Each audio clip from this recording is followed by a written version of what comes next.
Olá, boa noite. Estamos começando agora mais um programa Saúde em Seu Lar. Hoje aqui conosco o Dr. Otávio Ribeiro, ele que é farmacêutico e bioquímico, e nós vamos conversar aqui um pouquinho sobre patologia clínica. Doutor, boa noite. Prazer tê-lo aqui conosco. Sua primeira vez aqui no programa Saúde em Seu Lar, né? Isso, boa noite. Primeiramente agradecer, né, a oportunidade de estar vindo aqui falar um pouquinho desse assunto que é muito importante, né, para a parte médica, né, no auxílio aos médicos e para a sociedade, né, de uma forma geral. Sim, com certeza, muito importante, né? Vamos começar então com o básico, doutor. Patologia clínica. O que se trata? O que se refere o termo? O estudo, né, a patologia clínica é uma forma que a gente usa para auxiliar o médico fazendo exames complementares. Esses exames são realizados em sangue, urina, fezes e outros fluidos como líquor, líquido sinovial, amostras de tecido, anátomo patológico. Então é tudo que envolve exames complementares. Envolve exames complementares, mas quais são, assim, se a gente pode dizer, a importância exata desses exames? Esses exames, eles que vão definir, a partir deles, algum médico ele vai tomar a conduta, né, em cima do paciente. Então, por exemplo, ele vai passar pela consulta, né, e ele vai solicitar alguns exames de acordo com a suspeita que ele tem para fechar um diagnóstico, para prescrever um medicamento, né, dar uma outra orientação, moldar uma dieta, né, prescrever além um complexo vitamínico, né, entre outras coisas.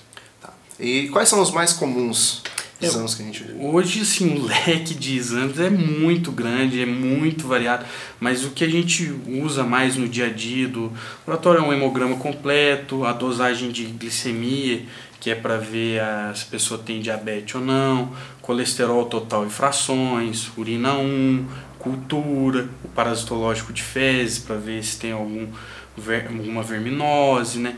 Então, assim, doenças hepáticas, né, TGO, TGP, gama, todo esse perfil, né, do fígado, função renal, ureia, creatinina. Então, é um leque bem vasto, assim, e o médico ele vai solicitando de acordo com a suspeita clínica dele. Um leque bem grande. Vamos focar aqui um pouquinho no hemograma, né? Desculpa, vamos focar nos exames de sangue, que também envolve o hemograma, né? Sim. Que a gente vai citar cada um deles um pouquinho. Quantos exames de sangue existem? Tem um número exato desses? Nossa, assim, exato, não consigo assim, te precisar, mas tem mais de 2.000 tipos de exames. 2.000 tipos de exames? Muito. Só de sangue a gente está falando? Sangue e outros líquidos, né? Mas assim, é muito difícil, porque hoje a medicina ela evoluiu demais, a parte de patologia. A gente hoje está focando mais, né? Tá indo mais para a parte de medicina personalizada. Então, cada dia que passa vai aumentando mais e mais o número de exames e as opções que a gente tem. E quando a gente fala desses exames, muitos deles a gente recebe a orientação que é preciso fazer em jejum. Sim. Tá? Quais são os principais desses que são necessários realmente a pessoa ir de jejum? Assim, hoje mudou um pouquinho essa questão do perfil, principalmente do jejum. Tem muito exame já que não precisa do jejum mais, alguns exames hormonais, mas o foco hoje principal nos básicos, por exemplo, um colesterol total e frações, que é o que envolve triglicerídeos. Quando a pessoa ela tem já um exame já que deu alterado ou já toma uma medicação, a gente geralmente orienta 12 horas de jejum e não passar de 14, 15 horas no máximo. Esse jejum ele não abrange a água, desde que a pessoa não tenha o excesso dela. Se for um exame de glicose, 8 horas de jejum. Agora, quando a pessoa não tem histórico, tal, a gente já está recomendando apenas essas 8 horas de jejum. Mas isso está tendo uma mudança, está tendo uma evolução para que logo não vá precisar mais de jejum. É isso que eu ia te perguntar agora. Você que está na área aí, então você acredita que em breve já não seja necessário Sim, mais? A maioria hoje já não está. Tem bastante exame que não precisa de jejum ou pede um jejum mínimo de 4 horas, então vai até melhorando, porque tira aquela obrigatoriedade de você fazer no outro dia de manhã. Então, às vezes você consegue fazer um jejum menor, você colhe no meio da tarde. em outros horários, então está modulando isso para melhorar até para o paciente. Porque o jejum ele é complicado. Você pensa um paciente que é diabético, às vezes ficar 12 horas de jejum, precisa tomar medicação ou fazer aplicação de insulina, aí ele tem que segurar para poder fazer essa aplicação, ou o diabético ele não pode ficar muito tempo sem alimentar, justamente para não dar uma queda, né, uma hipoglicemia que a gente fala. E essa mudança, então, para não necessário, se deve muito às tecnologias dos exames? Sim, não só também as tecnologias, né? Vão sendo feitos estudos e vendo que não tem tantas vezes influência diretamente com a tecnologia sim, que tem hoje. Sim. Então influencia uma coisa com a outra. O que a gente fala? Quando a pessoa ela não faz o jejum e ela tem um triglicérides alto, por exemplo, a gente fala o soro dela, que é a parte do sangue que a gente faz a análise, ele fica lipêmico, que a gente fala lipêmico, ele fica com aspecto leitoso. Então, na hora que você vai fazer a dosagem no equipamento, as dosagens elas são feitas, a gente fala dosagens colorimétricas, né? Tem as faixas de comprimento de onda de cada analito para você chegar num valor, para determinar um valor. Então, quando ele se torna lipêmico, isso aí acaba interferindo na análise. Então pode dar às vezes um resultado muito maior do que então ele complica todo o processo do exame. Essa questão de alteração do resultado, por exemplo, uma pessoa que necessita fazer um exame urgente, mas esse exame normalmente precisa de que seja em jejum, por mais que você falou que está diminuindo e tudo mais. Sim. O resultado dela que vai dar alterado. Às vezes ela pode apontar, por exemplo, que ela tem algum problema ali, mas na verdade não é por conta da falta do jejum. O que acontece? É muito comum um médico hoje pedir algum exame de urgência sem jejum, ou por exemplo um exame de urina, que a gente pede que tem que ser a primeira urina da manhã, tal, porque ele já está com uma suspeita clínica naquilo. Então o exame ele só vai complementar aquilo e ele vai fechar o diagnóstico. Então ele já pode esperar que essa alteração que às vezes vier pela falta de jejum não vai ser significativa para interferir no diagnóstico clínico dele. Então fica sempre a critério médico, né, fazer o exame de urgência sem jejum ou não. Mas assim, o rotineiro, né, que a gente fala do dia a dia, a gente procura seguir essas regrinhas, né, para sempre entregar um resultado, né, com a maior credibilidade possível para o médico, que é a partir dele que ele vai definir, né, uma tratativa com o paciente. Tanto que mais de 70% dos médicos ele toma qualquer decisão baseado nos exames. Entendi. A gente falou, o senhor até citou já a questão do jejum até de água ou não. Hoje o jejum já está sendo diminuído, que nem você falou. A água já praticamente já está liberada, a gente pode tratar assim. A água se pode tomar, às vezes tem pessoa que tem problema de pressão, ela vai poder tomar um medicamento, que esse medicamento não vai influenciar diretamente. Então a gente só pede para evitar o excesso. Sim. Mas a ingestão de água pode sim, que não vai interferir diretamente nos resultados. E quanto ao hemograma, doutor, o que é analisado? O que pode ser analisado pelo hemograma? O hemograma ele é um exame que a gente vai fazer uma análise da série branca e da série vermelha. A série branca é a parte de defesa do nosso organismo. Então você vai fazer a contagem de leucócitos, vai fazer diferencial, então é a parte de defesa. Contagem de plaquetas, né, para ver que tem influência também com a parte de coagulação sanguínea. A série vermelha, você já vai ver a questão, às vezes, de uma possível anemia. Então, você vai fazer uma dosagem de hemácia, hemoglobina, hematócrito. Então, isso aí tudo tem relação com a anemia. Certo. Por mais que já falou mais uma vez aqui, também então está descartada a questão do jejum. Não tem... o hemograma é um exame que não precisa de jejum. Realmente não tem a necessidade. Nunca precisou, esse você pode colher qualquer horário que não vai influenciar. É mais o de glicose, colesterol total e frações que a gente toma um certo cuidado. Falando dos exames assim, no geral, doutor, tem o fator externo que pode realmente influenciar na alteração dos exames? Sim, sim.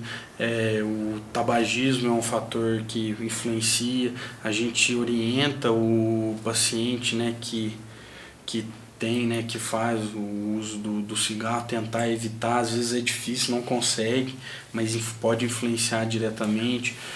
Um exame que tem muita influência externa é o PSA, que é um exame importantíssimo para o homem, que é uma avaliação do antígeno prostático.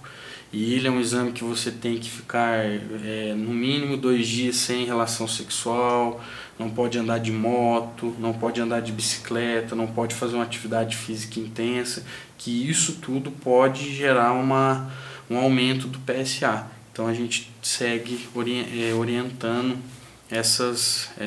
dando essas regrinhas, né, para não influenciar direto no resultado do exame. Então, por exemplo, o paciente que faz o uso da insulina, a gente pede para evitar fazer a aplicação no dia da coleta, porque a insulina ela tem uma resposta no organismo rápida, então provavelmente a dosagem de glicose ela vai estar bem mais baixa.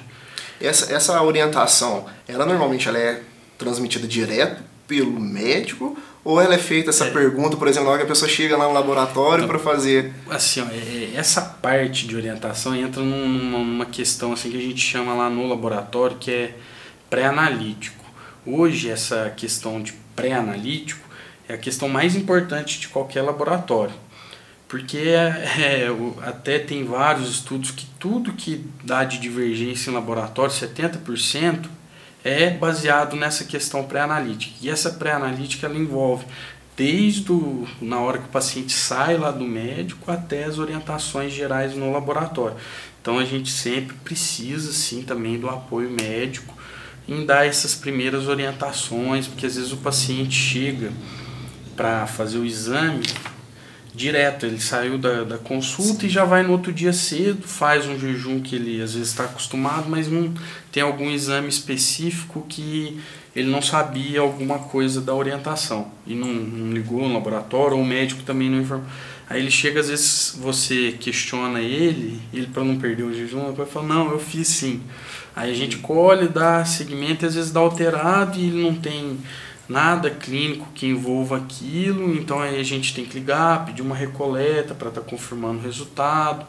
Então, assim, essa questão do pré-analítico a gente tenta ter o máximo de cuidado possível para estar orientando o paciente sempre da melhor maneira possível, tentando questionar ele para pegar se ele está falando, fez as coisas certinho ou não, para não prejudicar ele mesmo.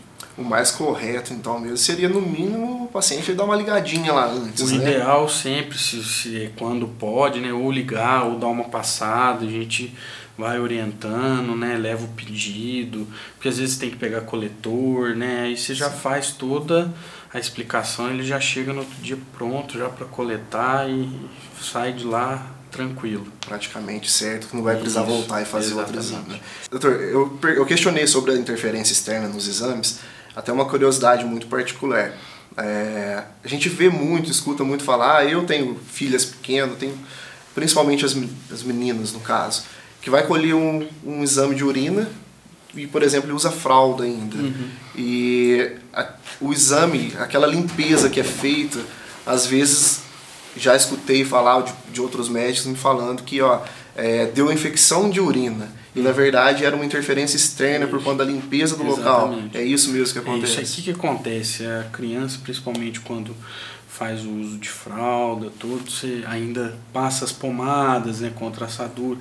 Então essa limpeza ela tem que ser muito bem feita, essa higienização antes da coleta. Porque o que acontece? No próprio canal da uretra, tanto do homem quanto da mulher, pode ficar um resquício de leucócito, alguma coisa da flora. Então isso tudo, na hora que você realiza o exame, pode influenciar diretamente. Você vai fazer um exame de urina 1, que é uma análise microscópica, você pode ver algum desses elementos e você libera o resultado e provavelmente, se tiver um pouco de bactéria, mesmo que seja discreta, vai ser indicativo de infecção. E às vezes você faz dá esses elementos, mas na hora que você monta a cultura, que é você inocula o material para ver se tem crescimento bacteriano, ele não cresce.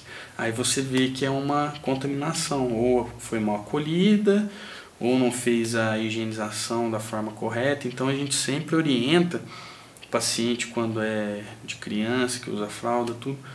Se a mãe não fizer bem a asepsia, tudo, a gente sempre pede para ir coletar no laboratório. É a melhor maneira, porque lá, na hora que for colocar o coletor, as meninas vão conseguir avaliar, já consegue fazer uma higiene ali no local. Mas infelizmente não é sempre que acontece, né? Vamos citar o exemplo do sistema público. Exatamente. Às vezes uma pessoa que está com um filho na creche, a creche liga, o filho está com febre, está passando mal, e o que a pessoa acaba fazendo? Busca, e o primeiro ato dela é levar direto para um hospital, né? Sim. Aí chega no sistema público, vamos colher um exame para poder ver se tem alguma coisa. E ali naquele momento, tudo bem, a gente sabe que muitos dos casos, as enfermeiros, eles são atenciosos, eles ajudam, tentam limpar, mas às vezes a gente sabe que ele está o dia inteiro, às vezes, a criança, e não é o correto, né? Tem que tomar muito... E é uma coleta de criança, é uma coleta mais difícil, porque você coloca o coletor, ela se sente incomodada, às vezes ela segura para urinar. Esse coletor você tem que trocar em média a cada 30, 40 minutos no máximo, você tem que colocar um coletorzinho novo. Então tem uma série de regrinhas que também influenciam diretamente. Gestante mesmo é uma paciente assim, que é muito complicado o exame de urina, a unicultura, porque ela tem uma mudança hormonal muito grande. Então o pH da flora vaginal muda, o pH vaginal muda, então ela tem às vezes um aumento do corrimento. Então na hora que se ela não fizer uma higienização muito bem feita, na hora que ela colhe a urina, dá um número de leucócitos, dá bactéria e faz a cultura, não tem nada. Então a higienização ela é importantíssima. E um segundo fator, quando a pessoa não colhe no laboratório a urina, ela tem que levar a urina no laboratório em até 1 hora depois que ela colhe. Porque é um material que, se você deixar muito tempo parado, ele próprio vai proliferar ali, bactéria, é um material muito perecível. Então é um exame que é o primeiro exame que é feito do dia, é um exame que a gente tem uma realização dele rápida, para não prejudicar a estabilidade da amostra. Certo. A gente falando em interferências no exame ainda. Na mulher, o período menstrual dela interfere bastante também? Interfere porque a gente tem 2 partes no exame de urina, né? Tem um macroscópio e um microscópio. E o macroscópio é ver pH, densidade, e se ela estiver no período menstrual, na hora que a gente passa o reagente para fazer essas dosagens, ele interfere diretamente na densidade e no pH. E no microscópio ele influencia direto, porque ela vai estar com um número de hemácias incontáveis. Então vai ter tanta hemácia que você não consegue visualizar leucócitos, cristais, cilindros, bactérias, porque ela fica tomada por hemácias. Então, assim, o ideal é esperar passar o período, né, para a gente poder estar realizando. E quando a gente trata um exame como reagente, fez o exame, apontou lá que é reagente. Às vezes a gente pega o resultado, a pessoa acaba sendo um pouco mais leiga, não identifica muito bem. É sinal que deu positivo para algum problema ali. Exatamente. Ele deu reagente para aquela, por exemplo, beta-HCG reagente, quer dizer que tem a presença do hormônio no sangue, então você pode considerar positivo. Doutor, a gente vai dar uma pausinha aqui, 2 minutinhos, a gente vai para o nosso primeiro intervalo. Logo mais a gente está de volta.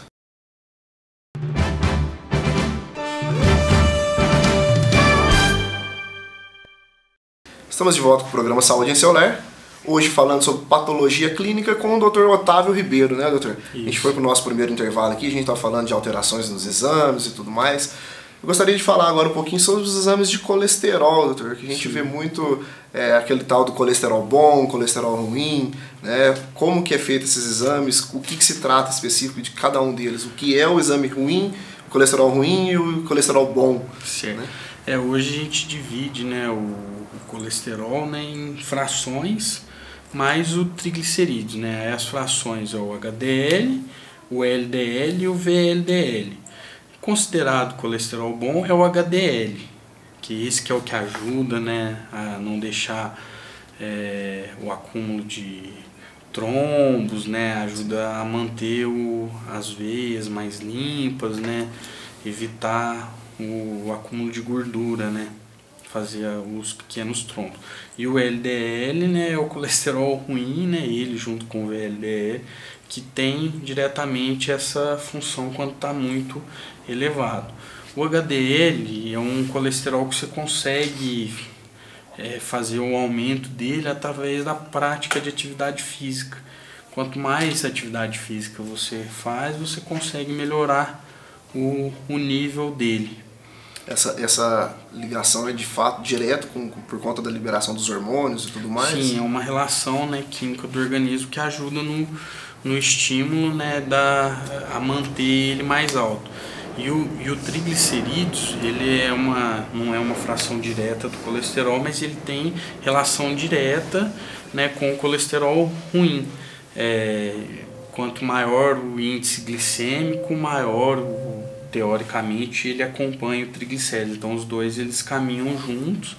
Então o LDL é o que a gente sempre tem que ter o cuidado maior, tentar, né, manter uma alimentação mais tranquila, né, para não deixar esses índices subirem muito, para não causar esse tipo de risco, né, cardiovascular, que isso aí gera muito, nossa, é o fator principal de infarto, AVCs. Vou te fazer uma pergunta até agora, um pouco de leigo mesmo.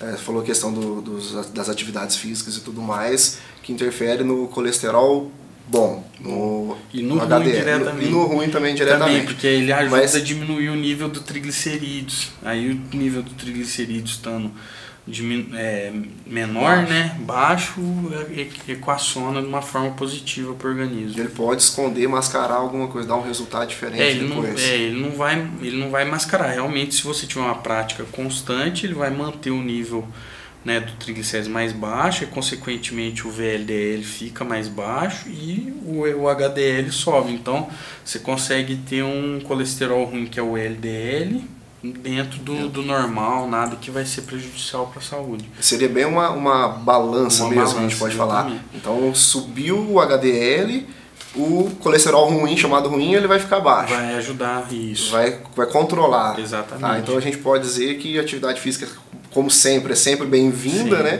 Para manter essa... faz parte, né? É parte... principal junto, né, lógico, com a alimentação, porque também não adianta a pessoa morrer de fazer atividade física, mas comer totalmente errado, né, exagerar em fritura, né, o consumo hoje já está comprovado com o excesso de carboidrato, ele é também prejudicial ao organismo, então tem que ser uma alimentação equilibrada. A gente vai até falar um pouquinho dessa questão de alimentos, um pouquinho mais para frente, a gente já que volta. Eu queria saber também, doutor, um pouquinho sobre curva glicêmica, o que se trata, como que é feito. Tá.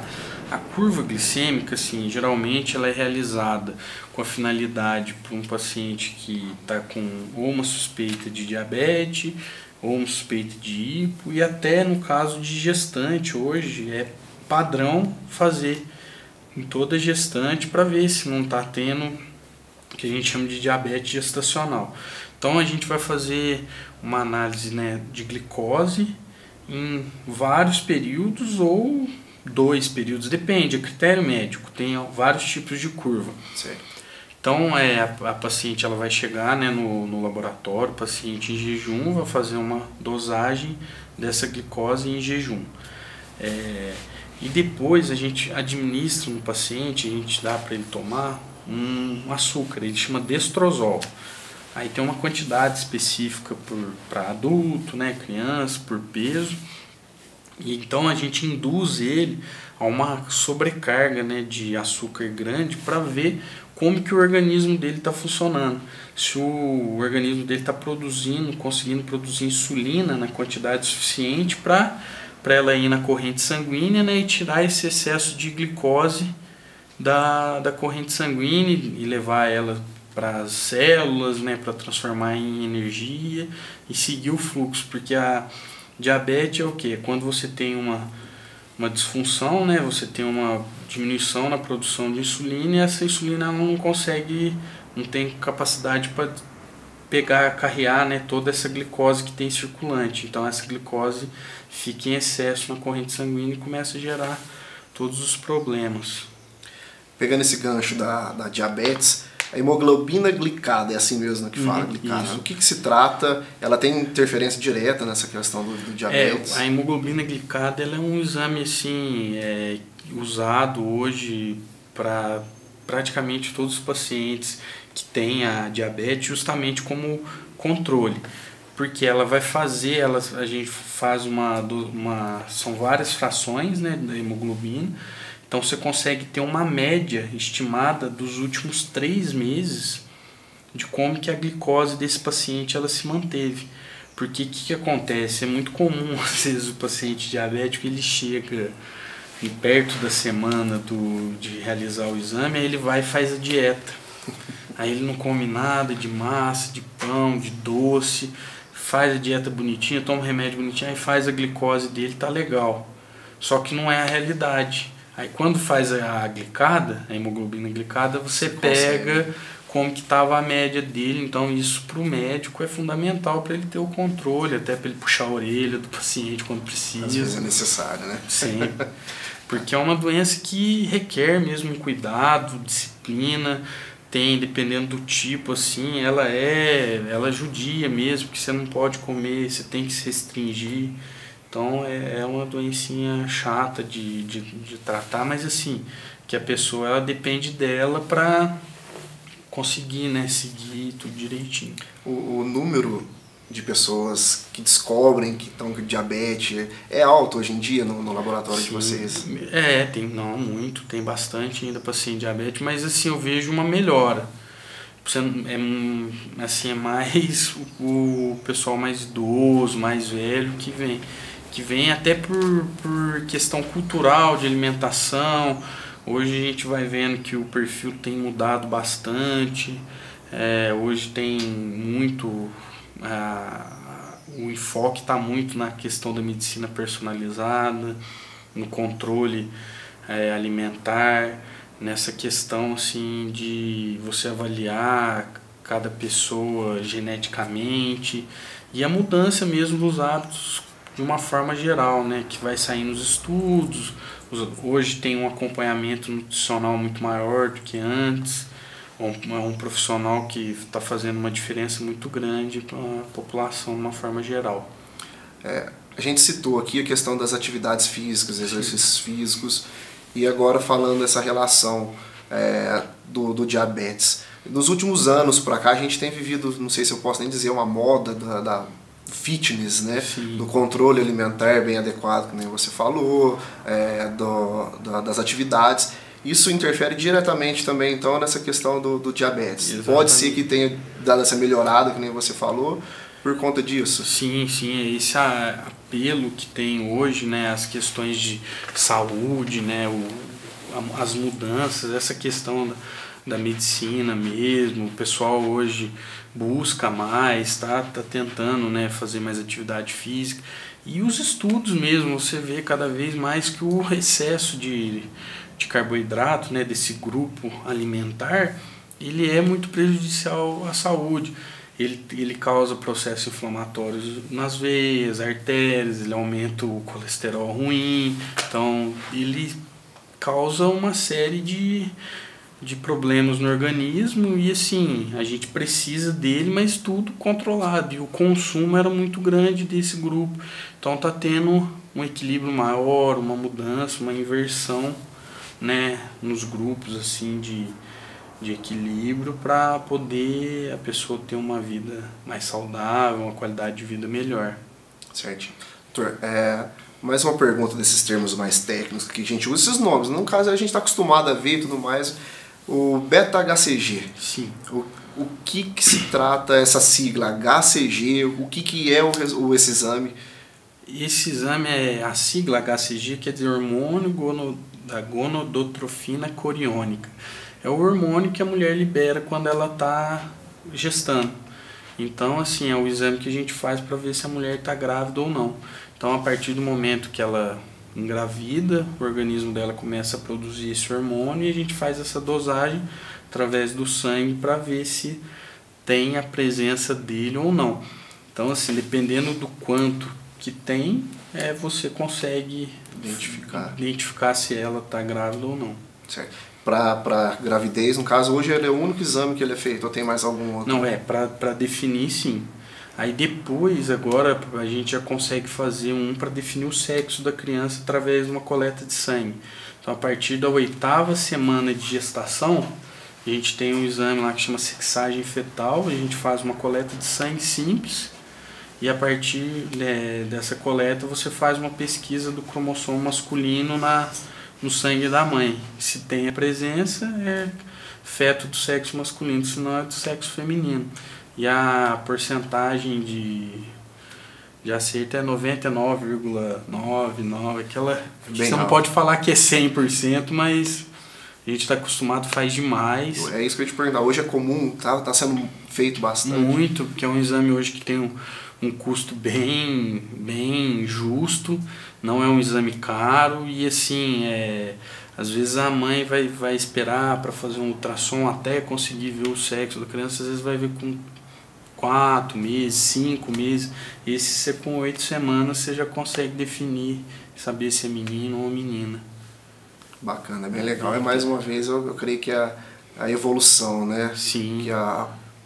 Esse exame existe quanto tempo para cá, mais ou menos? Que ele tem já está indo para uns 4 anos, mas que ele está com esse volume, porque antes ele era bem caro, de 1 ano e meio para cá ele tem uma procura muito grande mesmo.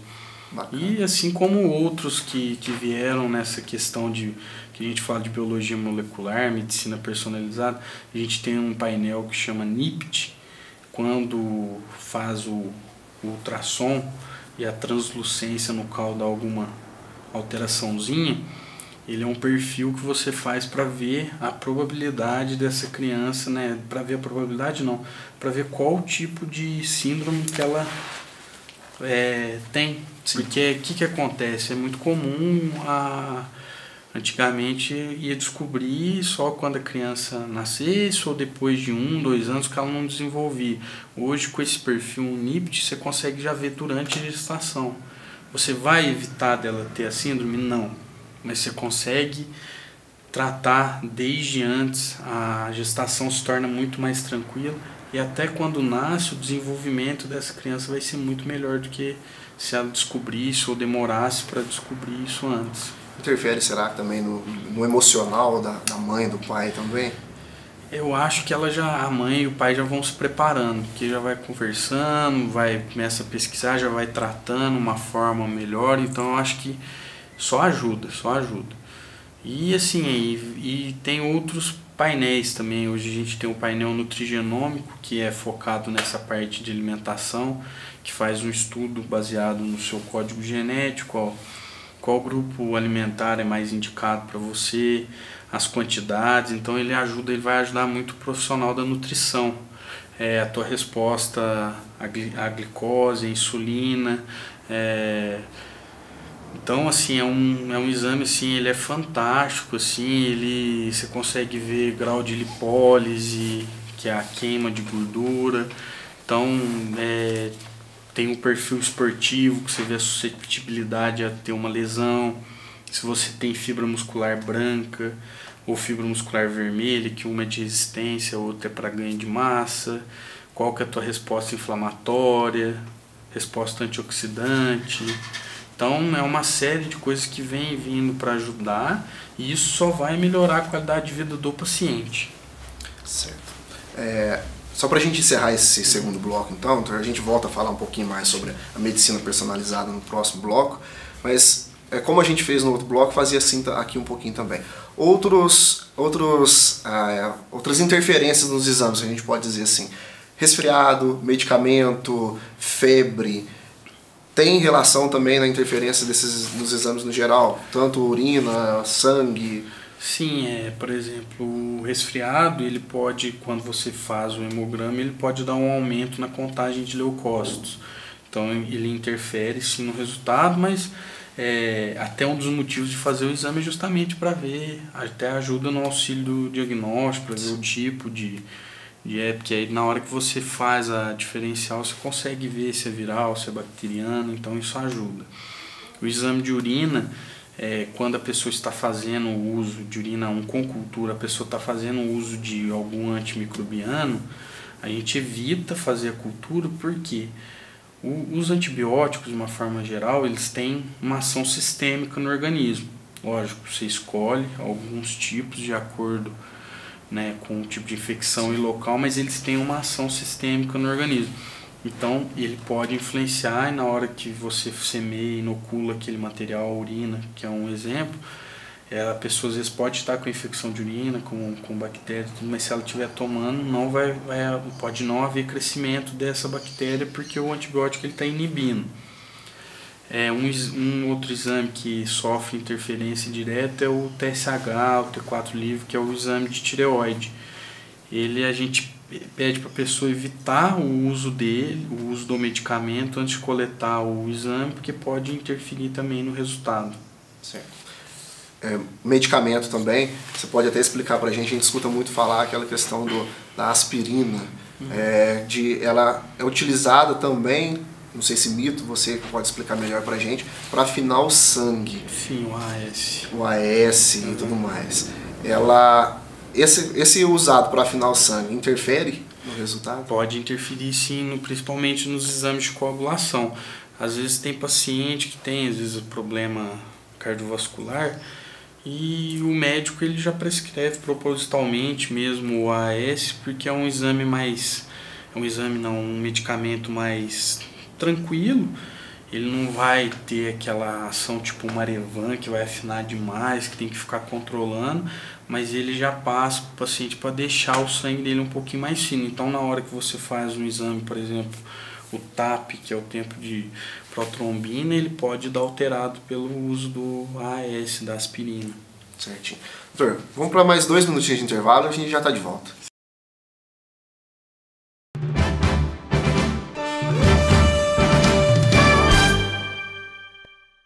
De volta aqui com o programa Saúde em Seu Lar. Mais uma vez aqui apresentando para vocês o Dr. Otávio Ribeiro, ele que é farmacêutico, bioquímico e a partir de agora é nosso parceiro aqui também no programa Saúde em Seu Lar, né, doutor? Isso. Vamos falar um pouquinho sobre a questão da alimentação. A boa alimentação, ela tem influência nos exames. A gente já citou um pouquinho, falou um pouquinho, mas eu gostaria que o senhor falasse um pouquinho mais dessa alimentação saudável, para a gente até explorar um pouquinho mais depois também a questão da medicina personalizada que você citou, que eu acho que tem essa interferência também, né?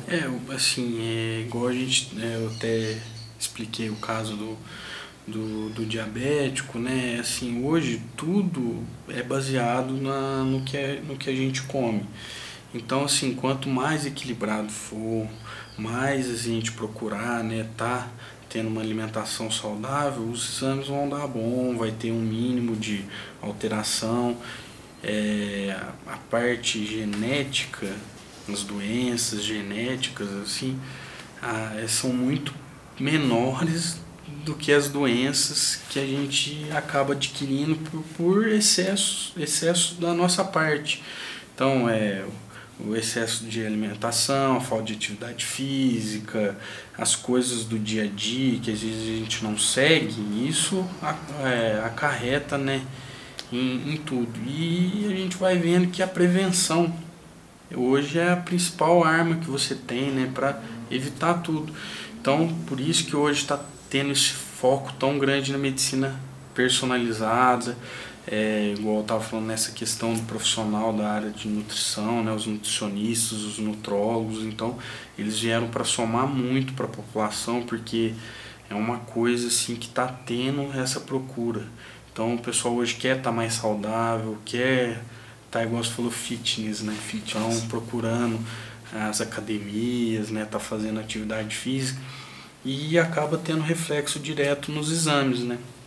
Então os exames acabam ficando os níveis bons, então a pessoa vai tendo uma longevidade, né, maior.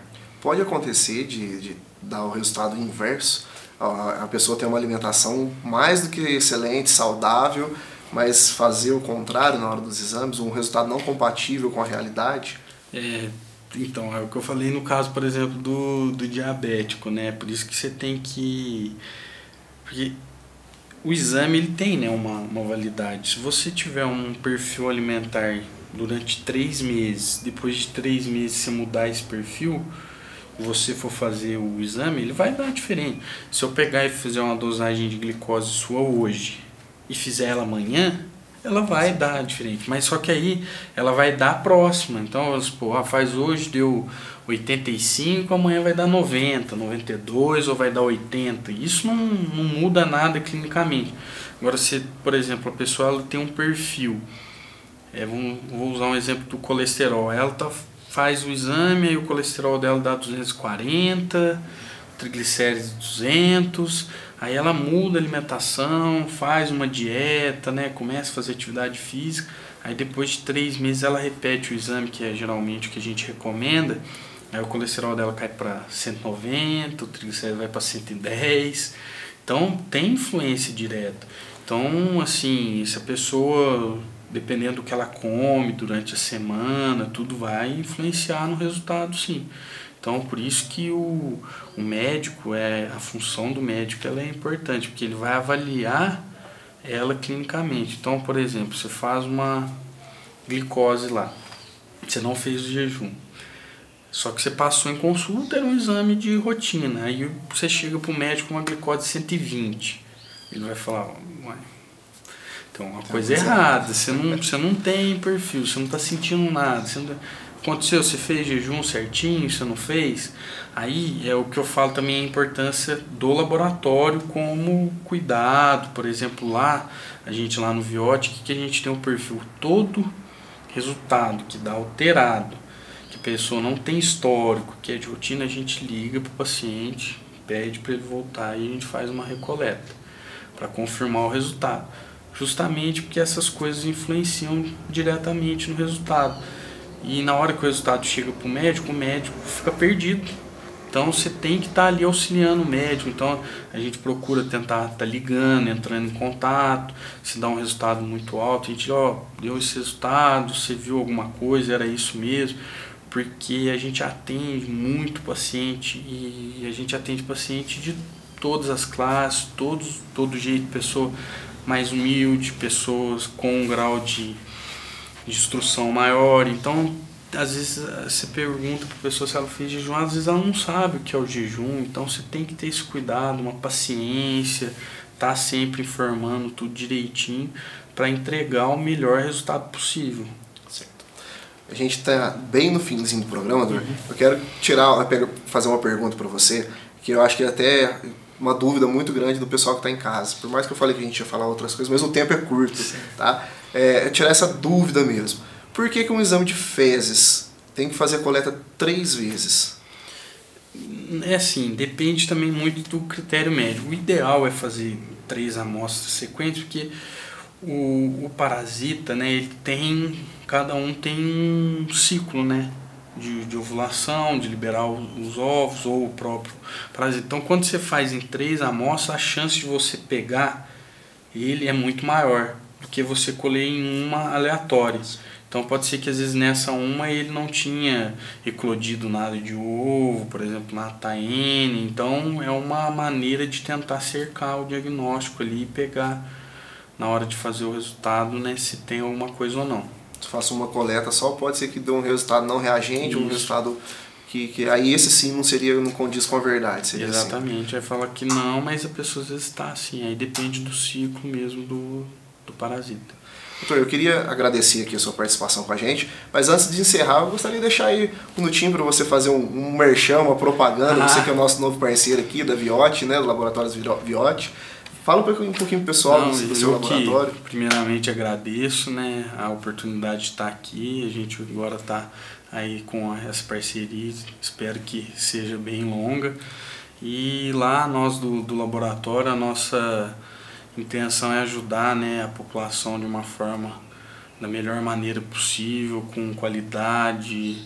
A gente fez vários investimentos na parte de tecnologia, então hoje a gente tem um sistema todo integrado de equipamento, software, coleta, a gente tem o pessoal apto para atender, a gente trabalha com 4 farmacêuticos e uma técnica. Então a gente tem uma estrutura boa para atender todo mundo com qualidade, competência. A gente sempre vai estar com toda a humildade e esperando atender da melhor maneira possível. Isso é bom, passa o endereço pro pessoal. Lá a gente está na rua Pernambuco, número 562, sala 4, em frente ao Hotel Minas Gerais. Quer passar o telefone também? Pode ficar à vontade. 35 3721 7642. Doutor, mais uma vez, muito obrigado pela sua participação com a gente. Espero que seja a primeira de muitas, né? Sim, sim. Comigo, eu até me despeço do pessoal de casa. Hoje é meu último programa aqui com vocês. A partir de semana que vem, a doutora Regina Sioff, ela está de volta, tá? Levando toda a informação de saúde para vocês aí de casa. Pessoal, muito obrigado, foi um prazer estar com vocês. E a gente se encontra por aí numa próxima oportunidade. Tchau, tchau.